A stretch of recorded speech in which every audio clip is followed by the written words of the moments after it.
नमस्कार, दिन भर की बड़ी खबरों में आपका स्वागत है। मैं मुस्कान सिंह और आप देख रहे हैं नौगया। लेकिन सबसे पहले आइए देखते हैं आज की ताज़ा खबरें।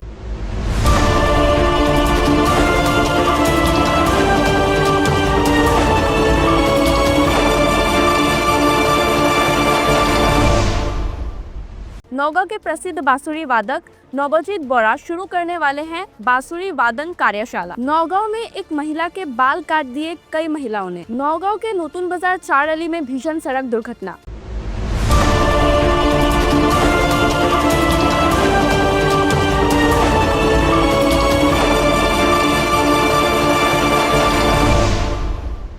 नौगांव के प्रसिद्ध बांसुरी वादक नवजीत बोरा शुरू करने वाले हैं बांसुरी वादन कार्यशाला। आइए देखते हैं इस रिपोर्ट को।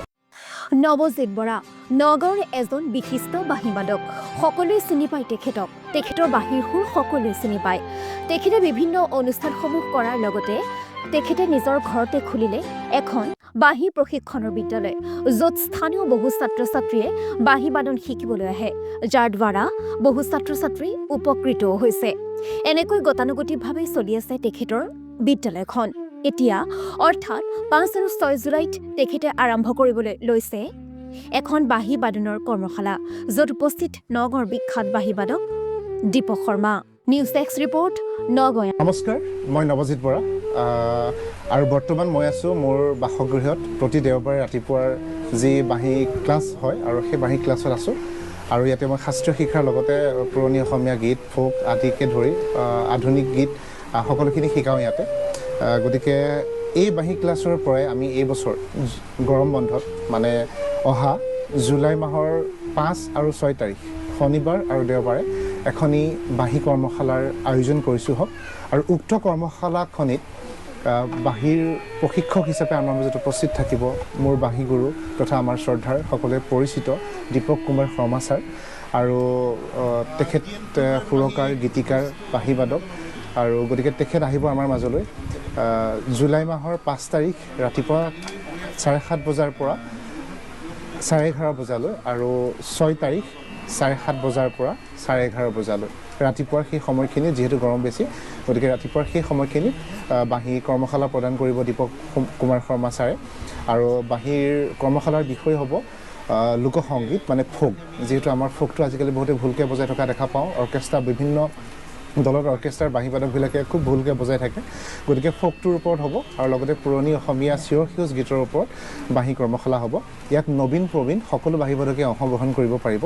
কাৰোবাৰ যদি ইচ্ছা আছে আপোনালোকে যোগাযোগ কৰিব পাৰিব। মোৰ যোগাযোগৰ নম্বৰ হ'ল 7021699965 আৰু মোৰ হোৱাটছএপ নম্বৰ হ'ল 9854103920। এই দুটা নম্বৰত আপোনালোকে কণ্টেক্ট কৰি পেলাই এখন মই ভিডিঅ'টো এড কৰি দিবলৈ কৈ দিম, যদি তেওঁ সুবিধা হয় দি দিব। গতিকে লোকেশ্যনটো হ'ল নগাঁৱৰ যিটো বাইপাছ আছে, বাইপাছৰ ওচৰত দেলহি পাব্লিক স্কুল আছে। দেলহি পাব্লিক স্কুলৰ সন্মুখতে থকা মৌখাতি গাঁও। আৰু আপোনালোকে দেওধৰ চাৰিআলি হৈ আহিব পাৰে, বৰঘাটৰ ফালৰ পৰাও আহিব পাৰে। গতিকে যোগাযোগৰ সুবিধা আছে, আপোনালোকে যোগাযোগ কৰিব। আৰু কৰ্মশালাৰ ভৰ্তি মাচুল 500 টকা মাত্ৰ দুদিনৰ কাৰণে। আৰু যিসকলে ৰাতি থাকিব তেওঁলোকৰ কাৰণে বেলেগ ব্যৱস্থা গ্ৰহণ কৰা হৈছে। আৰু ৰাতি থকাসকলৰ কাৰণে আমি ক্লাছিকেলৰ ৱৰ্কশ্বপ ফ্ৰীলি কৰাম। আৰু লগতে সেই 500 টকা যিটো জইন ফিজ দিব, সেই জইন ফিজত তেওঁলোকে ব্ৰেকফাষ্টটো লাভ কৰিব। সেইখিনিয়ে হয়, আহিব সকলো।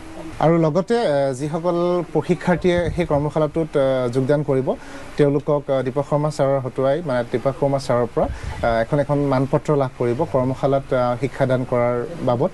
গতিকে আশা কৰোঁ আপোনালোকে ভাল হ'ব, আহিব সকলোৱে আৰু আমাক সহায় সহযোগ জনাব। আৰু যিসকল বাঁহীবাদক নহয় তেওঁলোকো আহিব পাৰিব আমাক উৎসাহ যোগাবলৈ। ধন্যবাদ। 1 2 1 2 3 গো।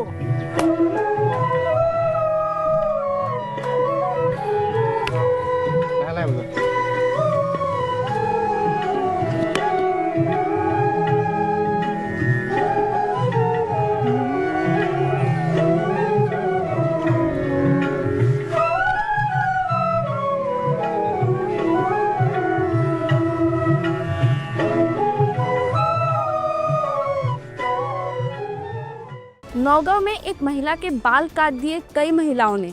पीड़ित महिला ने मोरीकलम थाने में एफआईआर दर्ज करवाया और एफआईआर के आधार पर पुलिस ने उन सभी महिलाओं को गिरफ्तार किया। आइए देखते हैं इस रिपोर्ट। নগাঁৱত এগৰাকী মহিলাৰ চুলি কাটি দিলে কেইবাগৰাকী মহিলাই। মৰিকলং থানাত এজাহাৰ দাখিল ভুক্তভোগী মহিলাগৰাকীৰ। এজাহাৰৰ ভিত্তিত আটাইকেইগৰাকী মহিলাক আটক কৰিছে আৰক্ষীয়ে। এই ঘটনাক লৈ তীব্ৰ চাঞ্চল্যৰ সৃষ্টি হৈছে।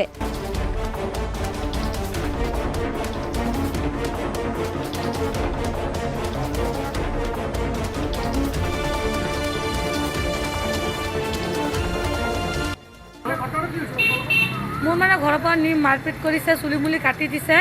চালমা আৰু নাম নাজানো মই চেলিমাই আৰু আচমাই এইকেইটা মানে চেন আছে এনে ফচাই দি মোক কেনেকৈ কৰিছে তাহাঁতে।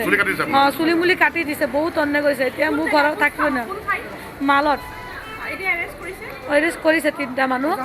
অঁ, দিছোঁ আৰু মানুহ আছে 7টা মানুহ দিয়া হৈছে। मारपीट बहुत। नौगांव शहर के नूतन बाजार 4 अली में भीषण सड़क दुर्घटना, नियंत्रण खोकर राजमार्ग पर पलटी एक वाहन। आइए देखते हैं इस रिपोर्ट को। নগাঁও চহৰৰ নতুন বজাৰ চাৰিআলিত ভয়ংকৰ পথ দুৰ্ঘটনা। নিয়ন্ত্ৰণ হেৰুৱাই ৰাজপথতে বাগৰি পৰিল এখন বিলাসী বাহন। AS 02R 7227 নম্বৰৰ বাহনখনৰ যান্ত্ৰিক বিজুতিৰ ফলতে সংঘটিত হৈছে এই দুৰ্ঘটনাটো। দুৰ্ঘটনাটোত আঘাতপ্ৰাপ্ত হয় এগৰাকী স্কুটি আৰোহী। আহত স্কুটি আৰোহীজনক ততাতৈয়াকৈ লৈ যোৱা হৈছে চিকিৎসালয়লৈ।